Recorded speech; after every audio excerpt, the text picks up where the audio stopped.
Thank you for doing this. Consumer Reports has spent months testing Uber and Lyft prices nationwide. In that investigation, riders requested a trip from the same starting point to the same ending point to look at the price at almost exactly the same time, generally within a few minutes of one another, and in many cases within the same minute.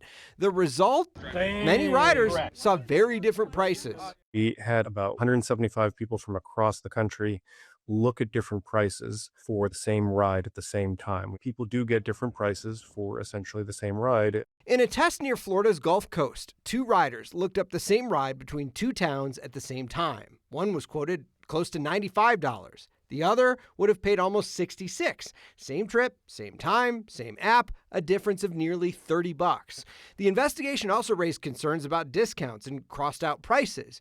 Consumer Reports found that in some cases, the higher original price did not appear to be the real starting price, meaning riders may think they're getting a deal when they're not. Where you might see a ride discounted from $80 down to $60. That's not a real discount. That's fictitious pricing. Uber and Lyft strongly dispute Consumer Reports' findings and deny setting prices based on who you are. They say the different fares reflect a live marketplace, supply, demand, traffic, weather, and that prices can change by the second.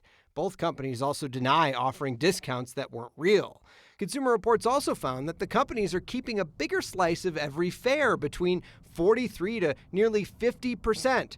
Drivers say it leaves them feeling squeezed. They know they can manipulate us, and they basically take advantage of that. What can riders do? Consumer Reports says there are limited options, but it recommends comparing prices between Uber and Lyft before booking, being skeptical of crossed-out discount prices, and considering taxis, public transit, or other options if available. Now, Uber says that some of those crossed-off prices are historical comparisons, not deals. And both Uber and Lyft insist that their share of the fare is lower than Consumer Reports found. Maryland and Connecticut have both passed laws banning so-called surveillance pricing. Here in Colorado, Democratic Governor Jared Polis vetoed a surveillance pricing bill, calling it too broad and saying that banning algorithmic prices could stop some customers from getting a discount based on data. I'm Steve Stager. Steve on your side. 9 News.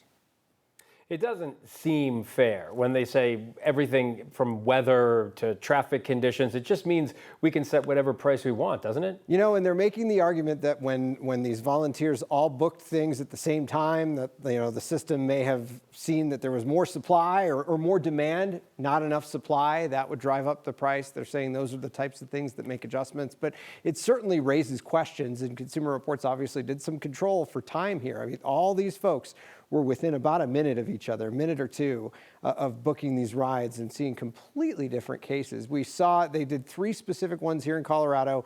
One was a ride with 29 riders on Lyft. It ranged between $99 to $119.